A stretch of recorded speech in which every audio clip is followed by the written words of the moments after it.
नमस्कार, मैं शालिनी और आप देख रहे हैं इन्फो इम्पैक्ट, आम जनों की आवाज। आइए बढ़ते हैं आज की बड़ी खबरों की ओर। क्या है इसरो का मिशन स्पार्डेक्स, जिसके लॉन्च होते ही इन देशों की लिस्ट में शामिल हुआ भारत। इसरो ने एक बार फिर लंबी छलांग लगाई है। इसरो ने अपने नए मिशन PSLV रॉकेट के जरिए किए जाने वाले अपने स्पेस डॉकिंग एक्सपेरिमेंट को सफलतापूर्वक लॉन्च कर दिया है। लॉन्चिंग ठीक रात 10 बजे श्रीहरिकोटा से की गई। इस मिशन का नाम स्पेडेक्स रखा गया है। क्या है स्पेडेक्स मिशन? इसरो ने स्पेडेक्स मिशन के तहत 229 टन वजन की PSLV रॉकेट से 2 छोटे उपग्रहों को प्रक्षेपित किया है। यह उपग्रह 470 किलोमीटर की ऊंचाई पर डॉकिंग और अनडॉकिंग करेंगे। अंतरिक्ष की दुनिया में अपने बूते डॉकिंग अनडॉकिंग की तकनीक को अंजाम देने में सिर्फ रूस, अमेरिका और चीन को ही महारत हासिल है। अब भारत भी इस ग्रुप में शामिल होने की तैयारी में है। भारत के लिए ये गौरव की बात है कि इसरो ने अब इस डॉकिंग सिस्टम पर पेटेंट भी लिया है, क्योंकि आमतौर पर कोई भी देश डॉकिंग और अनडॉकिंग की कठिन बारीकियों को शेयर नहीं करते हैं। इसलिए इसरो को अपने खुद को डॉकिंग मैकेनिज्म बनाना पड़ा। चंद्रयान 4 मिशन में भी काम आएगी ये टेक्नोलॉजी। ये डॉकिंग अनडॉकिंग टेक्नोलॉजी भारत के चंद्रयान 4 मिशन के लिए बहुत ज्यादा महत्वपूर्ण होगी, जो चांद से सैंपल रिटर्न मिशन है। फिर भारतीय अंतरिक्ष स्टेशन बनेगा, तब धरती से कई मॉड्यूल्स को ले जाकर अंतरिक्ष में जोड़ा जाएगा और 2040 में जब एक भारतीय को चांद पर भेजा जाएगा और वापस लाया जाएगा, तब भी डॉकिंग और अनडॉकिंग एक्सपेरिमेंट की जरूरत पड़ेगी।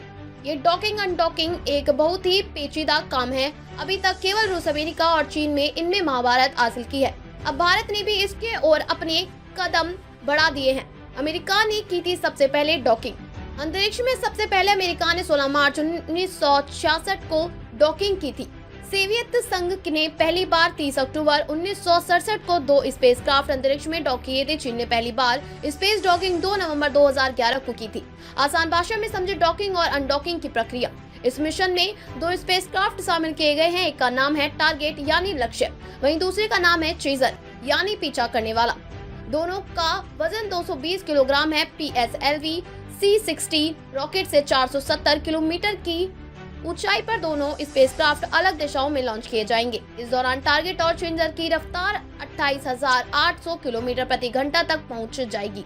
लॉन्च के करीब 10 दिन बाद डॉकिंग प्रक्रिया शुरू होगी, यानी टारगेट और चेजर को आपस में जोड़ा जाएगा। करीब 20 किलोमीटर की दूरी से चेजर स्पेसक्राफ्ट टारगेट स्पेसक्राफ्ट की तरफ बढ़ेगा। इसके बाद ये दूरी घटते हुए 5 किलोमीटर तक पहुंचेगी, फिर 1.5 किलोमीटर होगी, इसके बाद 500 मीटर हो जाएगी। जब चेजर और टारगेट के बीच की दूरी 3 मीटर होगी, तब डॉकिंग यानी दोनों स्पेसक्राफ्ट के आपस में जुड़ने की प्रक्रिया शुरू हो जाएगी। चेजर और टारगेट के जुड़ने के बाद इलेक्ट्रिकल पावर ट्रांसफर किया जाएगा। इस पूरी प्रक्रिया को धरती से ही कंट्रोल किया जाएगा। इसरो के लिए ये मिशन एक बहुत बड़ा एक्सपेरिमेंट है, क्योंकि भविष्य के स्पेस प्रोग्राम इस मिशन पर टिके हैं। खबरों में अब तक के लिए बस इतना ही। फिर होगी आपसे मुलाकात, तब तक के लिए नमस्कार और देखते रहिए इन्फो इम्पैक्ट, आम जनों की आवाज। ऐसे ही लेटेस्ट अपडेट पाने के लिए हमारे चैनल को सब्सक्राइब करें और तुरंत नोटिफिकेशन पाने के लिए बेल आइकन प्रेस करना ना भूलें।